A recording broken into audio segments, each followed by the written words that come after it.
খোকাবাবু সুস্থ হয়ে গেলে ওই বড়বাবুর অন্যায়ের বিরুদ্ধে রুখে দাঁড়াবে, আসল মুখোশটা খুলে দেবে। আসল মুখোশ মানে? সে অনেক কথা গো।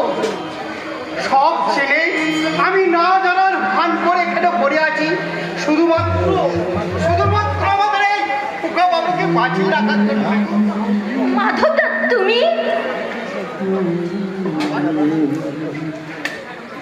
আমার এই অসুস্থ খোকাবাবু কবে যে সুস্থ হবে, ওই কসাইটার মুখোশটা সেই জন্যই আমি দাঁড়িয়ে আছি। মাধবদা, সত্যি সত্যি আমি সুস্থ হব, মানবরা আমি সুস্থ হব। হ্যাঁ গো খোকাবাবু, তোমাকে সুস্থ হতেই হবে। তুমি সুস্থ না হলে তোমার বাবা মায়ের সন্ধান করবে কে? মাধবরা, আমি তো বলছি তুমি ওই সুস্থ, তুমি ওই অন্ধকার একটু একটু আলোয় আসার চেষ্টা করো।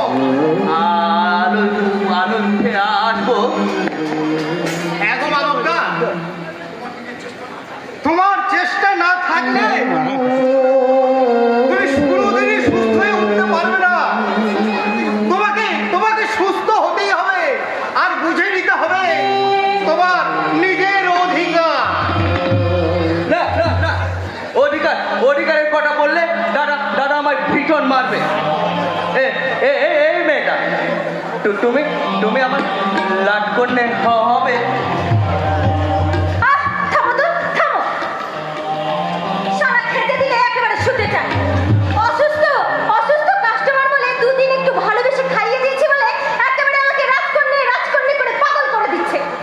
আরে শোনো, খাবার খাবে তো খাও, নইলে আমার টিফিন ক্যারিয়ারটা আমাকে দিয়ে দাও, আমি এখান থেকে চলে যাব।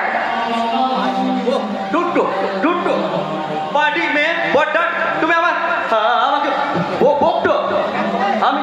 আমি আর তোমার খাবার কোনোদিন খাবো না। এই না চলে না। আমিও যেদিকে টুটক যাই আমি সেদিকে চলে যাবো।